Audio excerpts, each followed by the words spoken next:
start my report, let me introduce myself. My name is Alexander Balabak and I am a third-year student of Uman National University of Horticulture, and today I am going to speak about the resistance of Kentucky yellowwood to atmospheric pollution. The pollution of the environment with harmful traffic and industrial emissions leads to a significant deterioration of various living organisms. The influence of pollutants on plants causes growth inhibition, disruption of physiological and biochemical processes, and reduced plant productivity.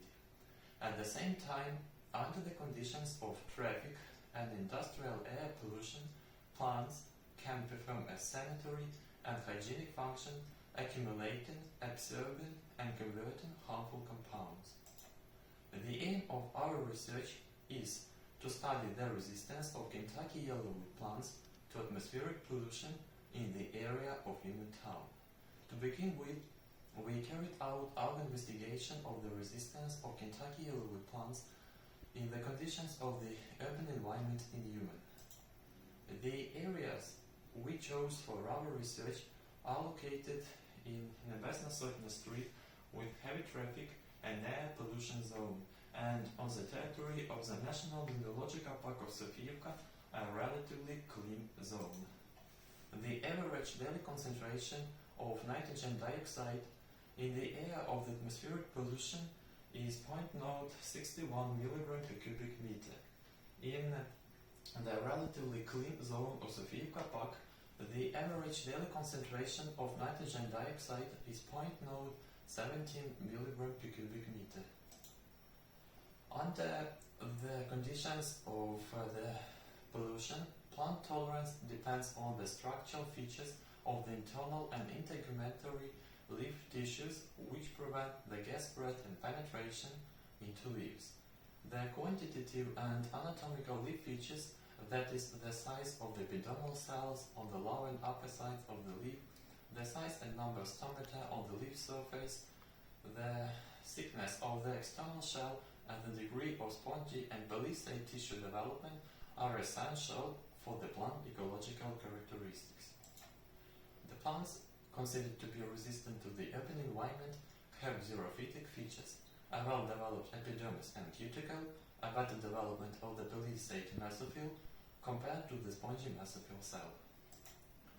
In the effect of the pollution zone, the leaves have a thick epidermis, which indicates that the plant is resistant to the pollution.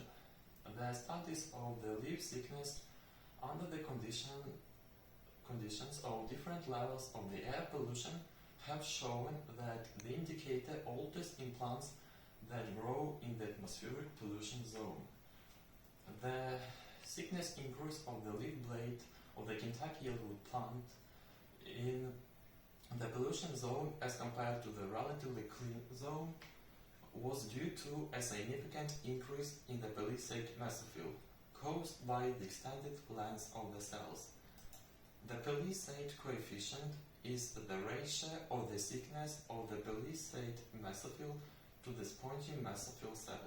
The coefficient proves that the resistant to the industrial emission species are characterized by the decrease in the thickness of the spongy cells. In Kentucky yellowwood plants, the palisade coefficient equals 1.13 in the relatively clean zone and 1.16 in the atmospheric pollution zone. The thickness of the leaf blade in Kentucky yellowwood plants growing in the relatively clean zone is 97.2 microns, and in the plants exposed to the constant pollution it is 105.6 microns. Having analyzed the results of studying the Kentucky yellowwood plant resistance to the effect of the atmospheric pollution, we have come to the conclusion that the plants should be used in urban green plantations, as they are resistant to the influence of the pollutants. Kentucky yellowwood plants are tolerant to the conditions of the increased level of traffic gases and dust in the atmosphere. At the same time, they don't lose their decorative effect. Thank you for your attention.